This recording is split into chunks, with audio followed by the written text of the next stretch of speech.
Seja bem e em paz. Vamos dar sequência à nossa série de estudos e comentários acerca dos 10 mandamentos. Chegamos agora no 8º mandamento.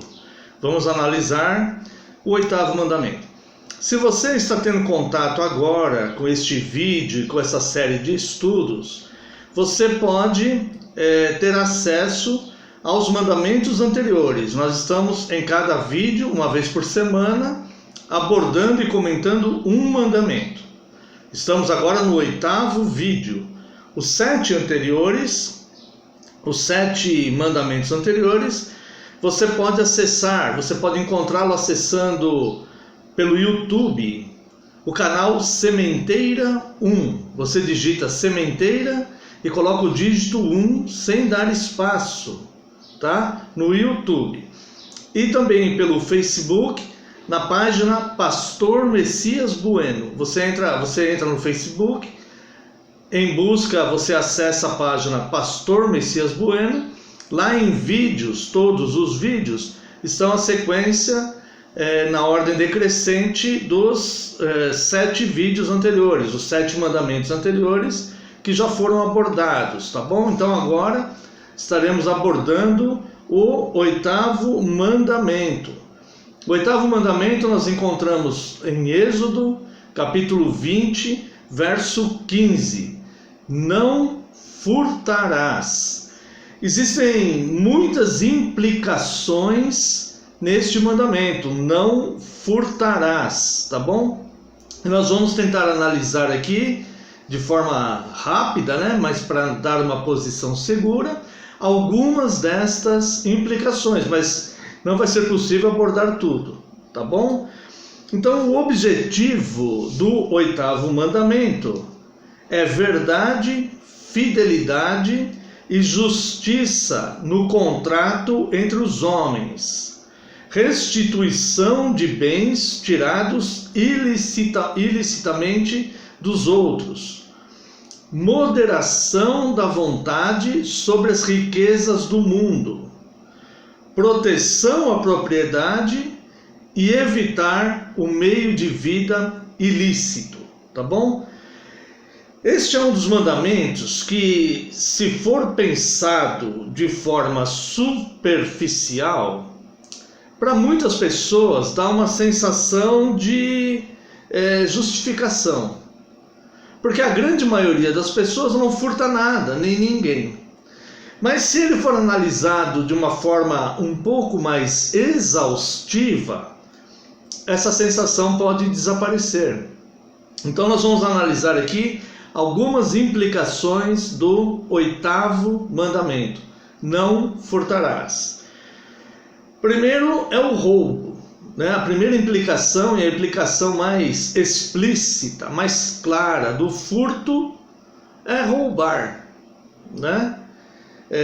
O Código Penal ele diferencia, né? Furto e roubo e tudo, mas como eu não sou advogado, não sou especialista, né?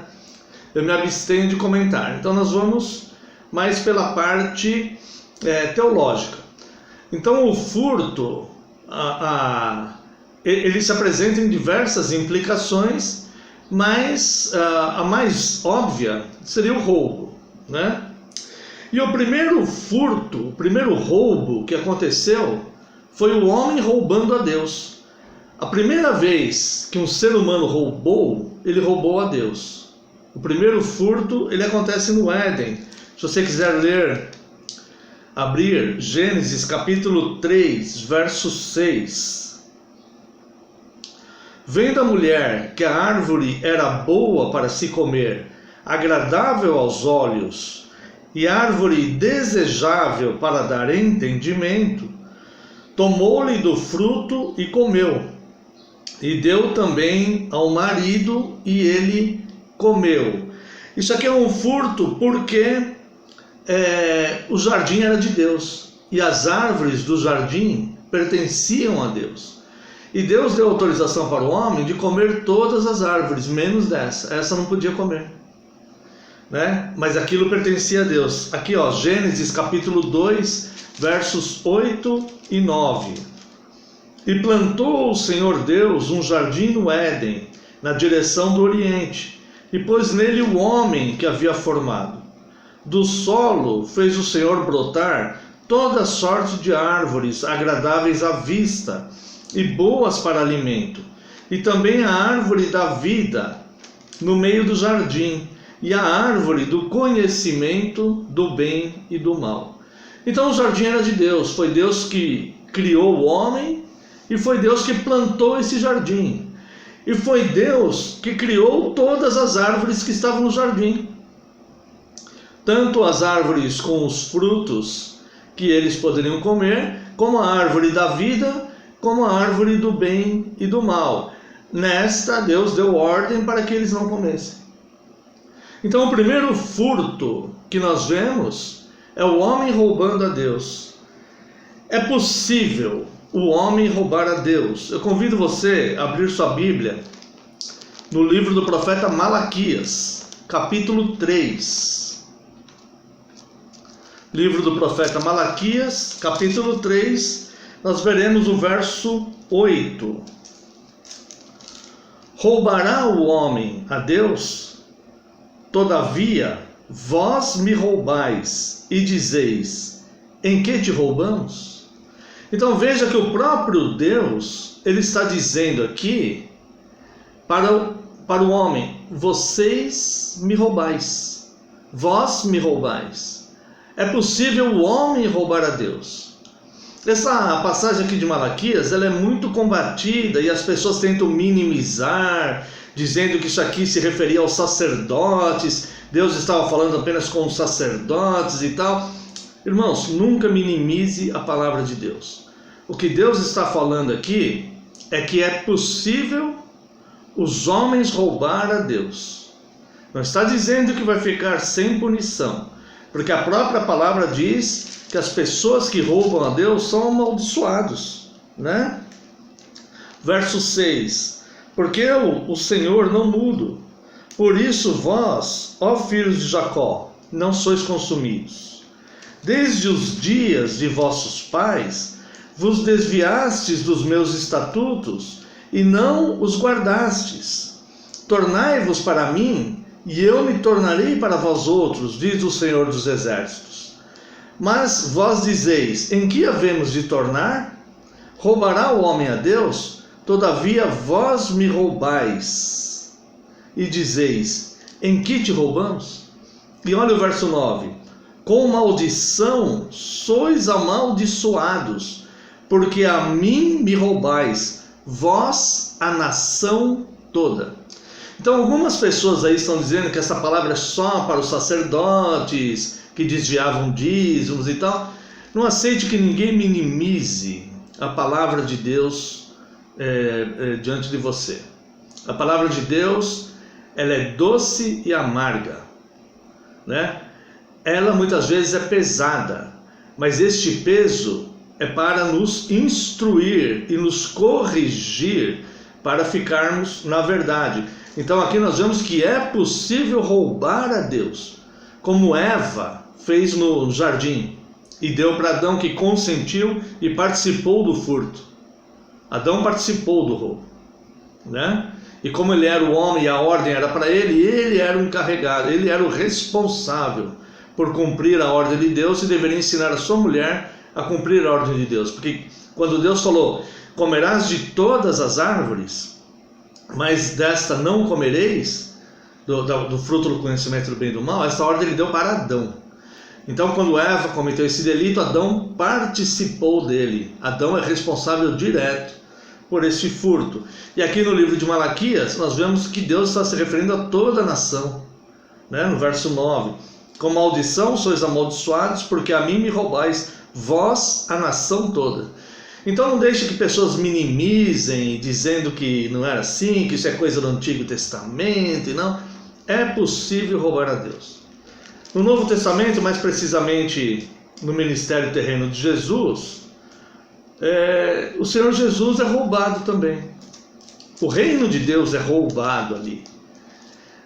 Jesus, ele recebia as ofertas do seu ministério, e o seu tesoureiro era Judas. E Judas, ele roubava partes das ofertas que eram colocadas ali. Então ele estava roubando o próprio Deus. Aqui no Evangelho de João, capítulo 12, verso 6. Isto disse ele, não porque tivesse cuidado dos pobres, mas porque era ladrão, e tendo a bolsa, tirava o que nela se lançava. Está se referindo aqui a Judas, né? Se você ler o texto inteiro, você vai ver que está se referindo a Judas. Então nós vemos aqui que é possível roubar Deus. E o primeiro furto que aconteceu na história foi contra Deus. A primeira vez que o homem roubou alguém, ele roubou o próprio Deus. E nós vemos que ao longo da história ele continuou roubando. A nação continuou roubando a Deus no que lhe era direito. E nós vemos aqui Judas, que representa muitas pessoas que roubam o que é de Deus, o que é ofertado a Deus. Tá? Então, nós vemos que o furto ele está diretamente relacionado, então, à mentira, à falsidade. A mentira que Satanás contou para Eva, né?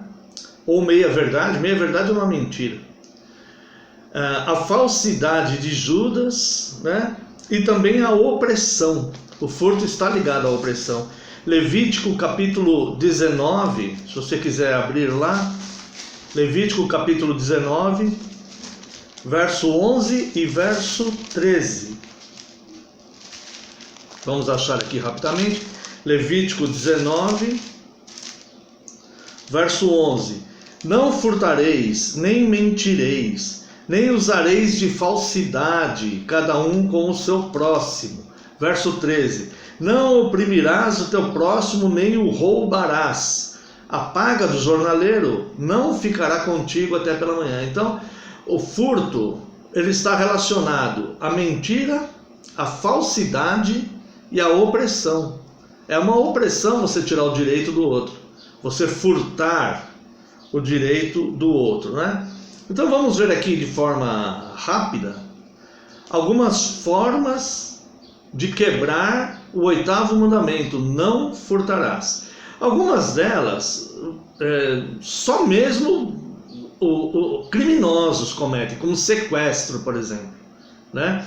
Dificilmente um homem, uma pessoa que não vive no meio aí de criminalidade, vai cometer um sequestro, embora possa acontecer, né? Seria um crime hediondo, tá? Mas algumas delas, as pessoas cometem de forma normal na vida e acham que não estão furtando. Vamos dar uma analisada aqui. Primeiro, sequestro. Êxodo capítulo 21, verso 16.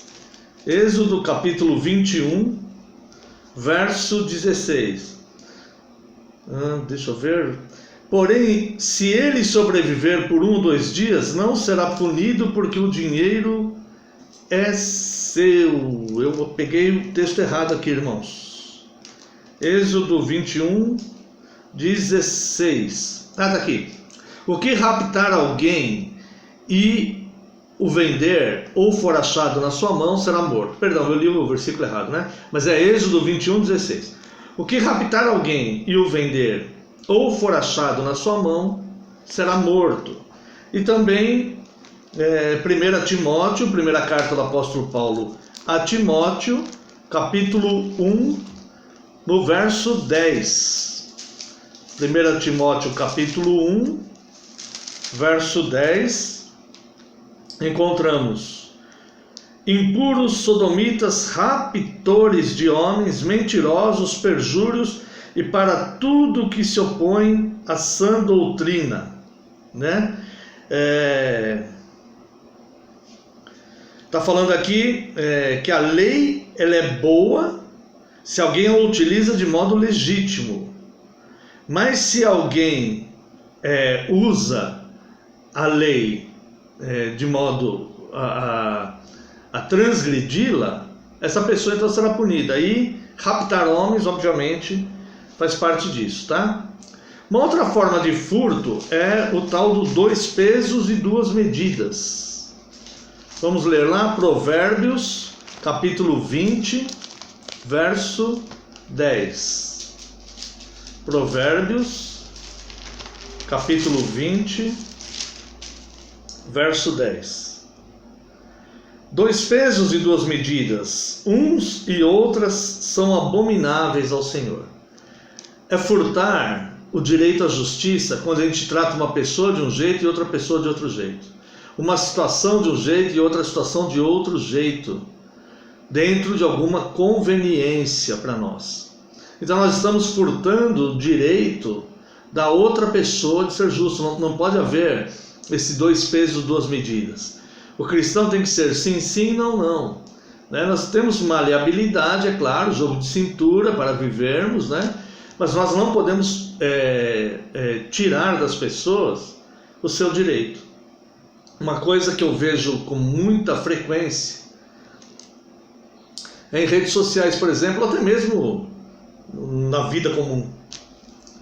Quando alguém acusa uma pessoa de alguma coisa e os outros já mudam de comportamento ou ajudam a acusar aquela pessoa sem ouvir a sua defesa. Isso é roubar o direito da pessoa. Sêneca, que ele foi um jurista romano que viveu no século I, ele disse algo mais ou menos assim: se você julgar uma causa sem ouvir as duas partes, você não fará justiça, mesmo que julgue corretamente. Então, se você não ouvir as duas partes, você não está fazendo justiça. Você está roubando, furtando o direito da outra pessoa, da pessoa acusada, de se defender. É um direito dela.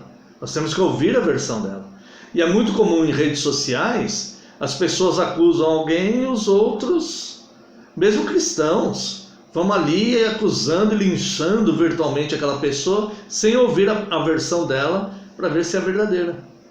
É muito comum isso em caso de litígio entre marido e mulher. É muito comum isso.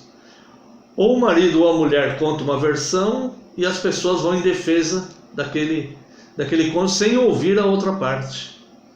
Isso é roubar o direito da outra pessoa em se defender. É uma injustiça. Portanto, assim se quebra o 8º mandamento, né? Também aqui nós vemos Provérbios capítulo 11, verso 1. Aqui bem direcionado a comerciantes. Provérbios capítulo 11, verso 1. Balança enganosa é abominação para o Senhor, mas o peso justo é o seu prazer. Algumas pessoas aferem a balança errada para produzir mais lucro. Vende menos quantidade de produto para a pessoa, que pensa que está sendo pesado justamente, mas não está. Em vez de 1 quilo, tem 970 gramas ali, e aquela pessoa vai sendo lesada, todos os consumidores estão sendo lesados e tal. Algumas empresas, às vezes, são até pegas aí pela fiscalização, né? Algumas indústrias, com produtos que marcam uma quantidade de peso, mas tem outro dentro, né? Isso é furtar as pessoas, tá? Remover marcos de propriedade em benefício próprio. Aqui em Deuteronômio, capítulo 19, verso 14. Deuteronômio, capítulo 19, verso 14. Não mudes os marcos de teu próximo, que os antigos fixaram na tua herança, na terra que o Senhor teu Deus te dá para o possuires. Bom, aqui em minha cidade as leis são bem rígidas, em loteamentos, em condomínios, né? Mas a gente sabe que em algumas situações, talvez do passado, não sei se hoje em dia ainda acontece, pessoas aumentam um pouquinho a sua propriedade, entrando um pouco no terreno do lado ali, né? Isso é furto. Também aqui em Deuteronômio, né? Capítulo 24, fala sobre reter o salário do funcionário. 24, 14 e 15. Não oprimirás o jornaleiro. Jornaleiro é o trabalhador, né? É a jornada, se refere à jornada de trabalho, não a vender jornais. Embora o que vende a jornada também é jornaleiro. Não oprimirás o jornaleiro pobre e necessitado, seja ele teu irmão ou estrangeiro, que está na tua terra e na tua cidade. No seu dia lhe darás o seu salário, antes do pôr do sol, porquanto é pobre, e disso depende a sua vida, para que não clame contra ti ao Senhor e haja em ti pecado. Estando na sua mão o dinheiro para pagar o teu funcionário, pague. Algumas pessoas retêm, esperam até o último momento, ou às vezes até mais para frente, deixam atrasar mesmo, né? Isso é furto. A palavra de Deus fala: olha, ele é pobre, necessitado, então pague logo ele, né, o trabalho, para que ele possa aliviar um pouco o sofrimento dele, uma vez que ele está trabalhando e te servindo, produzindo algo para você. Uma outra forma de furto, irmãos, é não pagar empréstimos, pedir emprestado e não pagar. A Bíblia tem várias passagens sobre isso, né? Eu vou ler só uma, mas pegar um empréstimo, seja de uma pessoa, ou seja de uma empresa, existem essas empresas financeiras, né, ou bancos que dão crédito e fazem empréstimo. Você pegar um empréstimo e não pagar, é furto. Tá aqui, ó, Salmo 37, verso 21. O ímpio pede emprestado e não paga.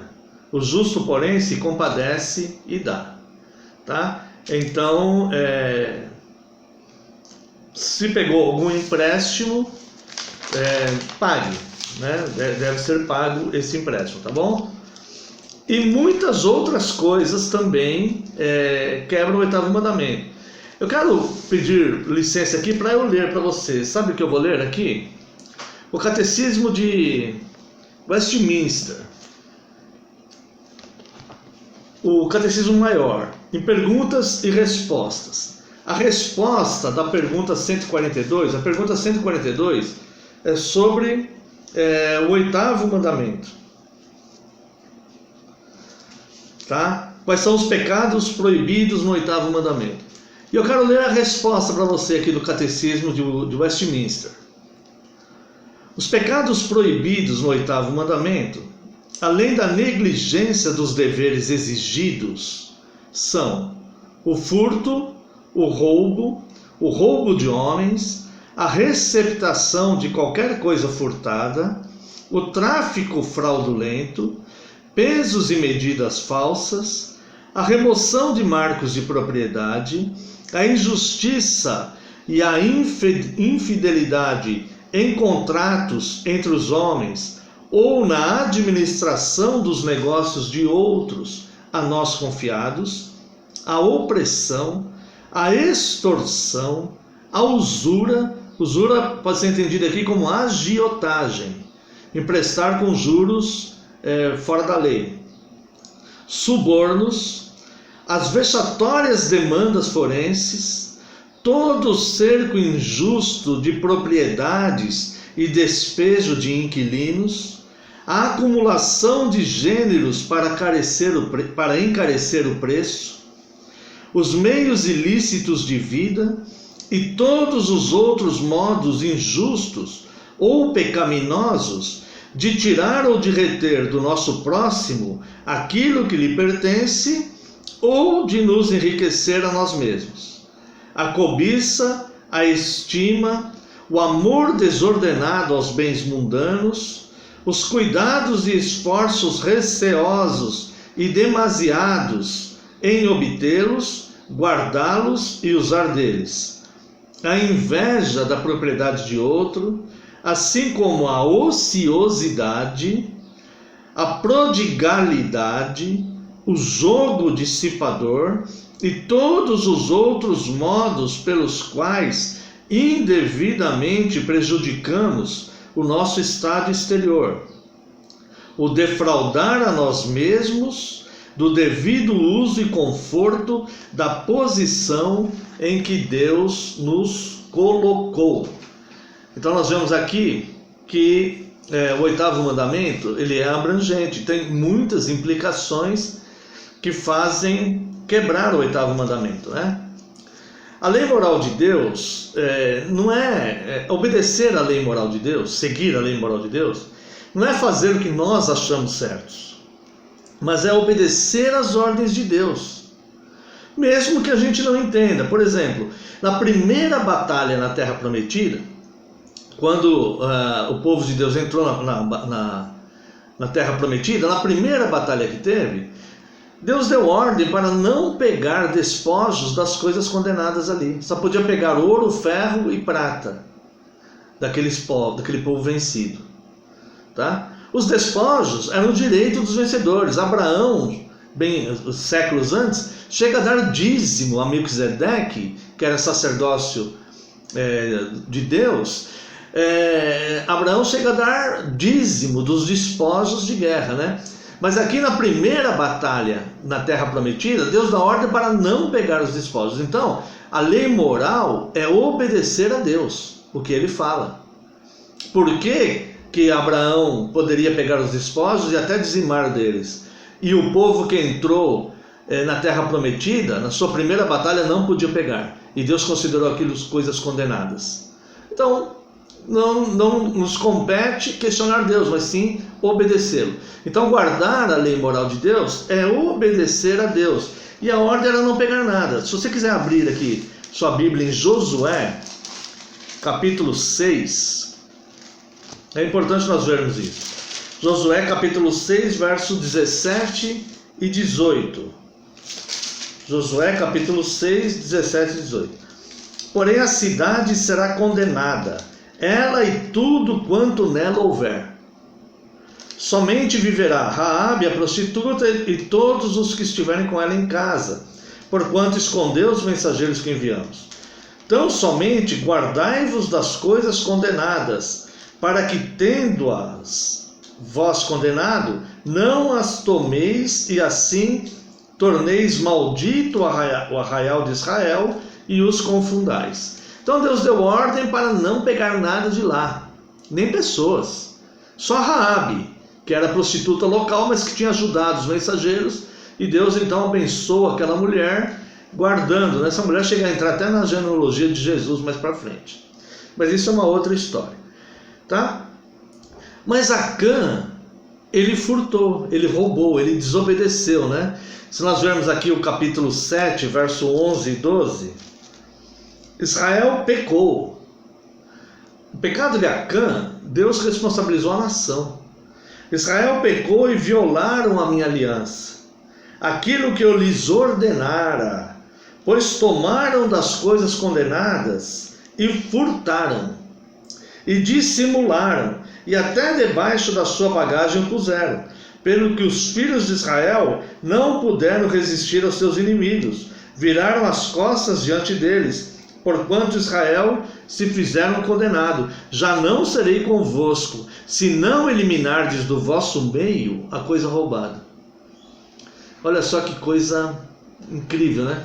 Israel perderia a bênção de Deus, a proteção. Deus não estaria mais com eles, se não eliminasse, então, aquilo que foi condenado. E Josué então ora e Deus revela a ele que foi Acã, né? Se a gente ver aqui o verso 21, do capítulo 7, né? Quando vi entre os despojos uma boa... Acã confessando para Josué. Quando vi entre os despojos uma boa capa babilônica e 200 ciclos de prata e uma barra de ouro do peso de 50 ciclos, cobicei-os e tomei-os, e eis que estão escondidos na terra, no meio da minha tenda, e a prata por baixo. Então Acã, ele furtou. E isso trouxe condenação a Israel, teve que ser eliminado, né? Acã do meio do povo. No Novo Testamento, nós vemos algo que demonstra bem a questão moral do pecado de furtar a Deus. Aqui em Atos dos Apóstolos, capítulo 5, essa passagem aqui, ela parece muito com a de Malaquias, quando Deus fala: vós me roubais nos dízimos e ofertas, vós a nação toda, né? Então nós vemos aqui, em Atos capítulo 5, verso 1. Entretanto, certo homem chamado Ananias, com sua mulher Safira, vendeu uma propriedade, mas em acordo com a sua mulher, reteve parte do preço e, levando o restante, depositou aos pés dos apóstolos. Então disse Pedro: Ananias, por que encheu Satanás o teu coração, para que mentisses ao Espírito Santo, reservando parte do valor do campo? Quer dizer, lembra que o furto está relacionado à mentira e à falsidade? A mentira, a falsidade e a opressão. Conservando, agora olha só, eles não precisavam fazer isso, porque a propriedade era deles. Eles não precisavam falar que venderam por tal preço e reter um tanto. Olha só o que Pedro fala: conservando, porventura não seria teu, e vendido não estaria em teu poder? Como, pois, assentaste no coração este desígnio? Não mentistes aos homens, mas a Deus. Então a propriedade era deles. Se eles não vendessem a propriedade, continuaria sendo deles. Se eles vendessem a propriedade, o dinheiro era deles, eles poderiam usar como eles quisessem. Mas eles mentiram dizendo que estavam ofertando todo o valor da propriedade. Então eles estavam aí mentindo, furtando de Deus. Se eles estavam dando toda aquela propriedade a Deus, eles estavam retendo uma parte, eles estavam furtando. Eles não precisavam dar aquela propriedade a Deus. Isso partiu deles mesmos. Então é possível o homem roubar a Deus. Para nós entrarmos aqui já na parte final, eu quero comentar com você sobre um livro de John Bunyan. O livro mais famoso de John Bunyan é O Peregrino, né? Mas tem um livro dele chamado Jornada para o Inferno, onde ele conta a história de dois homens, o Senhor Prudente e o Senhor Mau. O Senhor Prudente, ele vive de forma piedosa e faz o bem. O Senhor Mau é aquele que acaba indo para o inferno, né? O Senhor Prudente vai para o céu e o Senhor Mau é aquele que, não quero contar o final do filme, mas você já imagina, né? É aquele que vai do livro, é aquele que vai perecer no inferno. E o Senhor Mau, ele pratica vários furtos desde a sua infância e ele se associa com pessoas más. E um dia ele decide casar. Mas ele quer casar para usufruir dos bens de uma mulher. Então ele escolhe uma mulher piedosa, que tem de boa posição, e ele então casa com ela, ele ilude ela e casa com ela, só para usufruir dos bens dela. E esses bens, eles acabam sendo usados para pagar dívidas, pessoas que estavam perseguindo o Senhor Mau para recuperar o dinheiro que o Senhor Mau tinha extorquido deles. Né? E ele usa então essa mulher piedosa para usufruir. O resultado é que a mulher acaba até morrendo de dor e desgosto, né? E ele usa, depois no final ele se enfraquece, sofre bastante com uma doença, tudo, e acaba aparecendo no inferno. Mas ele faz um casamento por interesse. Isso também é furto.